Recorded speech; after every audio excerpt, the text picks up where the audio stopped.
Hello friends, welcome to my channel Dhanashree classes. आजच्या या व्हिडिओमध्ये आपण काही असे डेली यूज सेंटेन्सेस बघणार आहोत जे नेहमी बोलली जाणारी वाक्य आहेत ते आपल्याला इथे इंग्रजीमध्ये तयार करायचे आहे. यातील पहिलं वाक्य जे आहे जे आपण बघणार आहोत की तुझे लक्ष कुठे आहे. नेहमी म्हणतात तुझं लक्ष कुठे आहे. आता हे वाक्य आपण इंग्रजीमध्ये कसं करणार. कुठे या वाक्यातील कुठे हा काय झाला, प्रश्नार्थक शब्द झाला.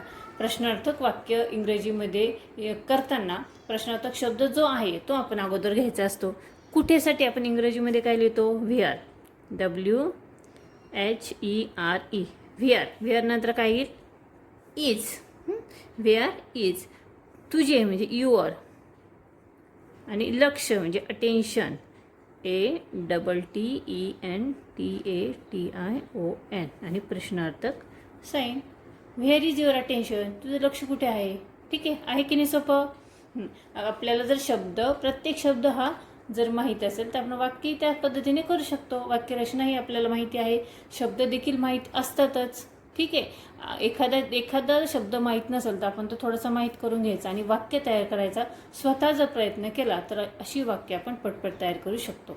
पुढचं बघा, मी फोन ठेवते.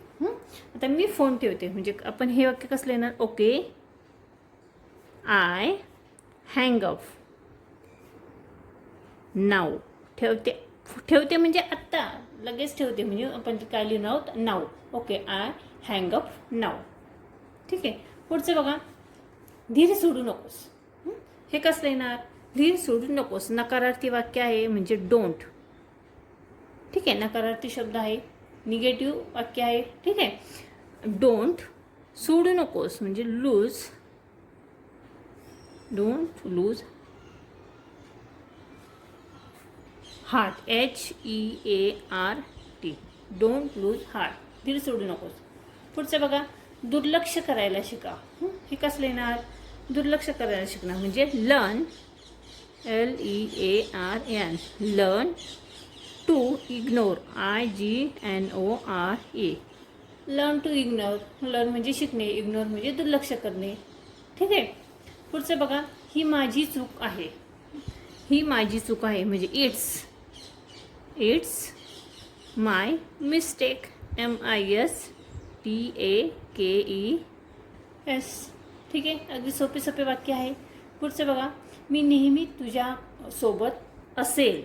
मी नेहमी तुझ्यासोबत असेल म्हणजे आय विल. आता विल का आलं, कारण हे भविष्यकाळातील वाक्य आहे.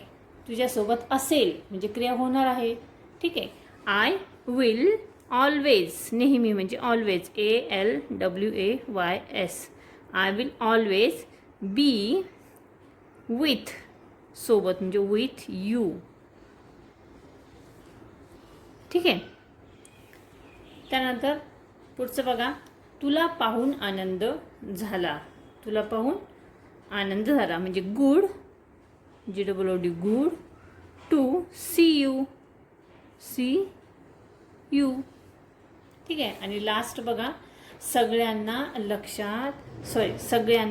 आत घेऊन ये. सगळ्यांना आत घेऊन ये म्हणजे get everyone, EVERYON, everyone. In म्हणजे आत. ठीक आहे. तर अशा पद्धतीने आपण इथे काही मराठीची वाक्य बघितलेली आहेत जी आपण इथे इंग्रजीमध्ये तयार केलेली आहेत. डेली यूजची सेंटेन्सेस आहेत. हा व्हिडिओ तुम्हाला कसा वाटला मला कमेंट्स करून नक्की कळवा. व्हिडिओ आवडला तर व्हिडिओला लाईक करा, शेअर करा, आणि चॅनलवर नवीन असेल तर चॅनल नक्की सबस्क्राईब करा. पुन्हा भेटूया पुढच्या व्हिडिओमध्ये.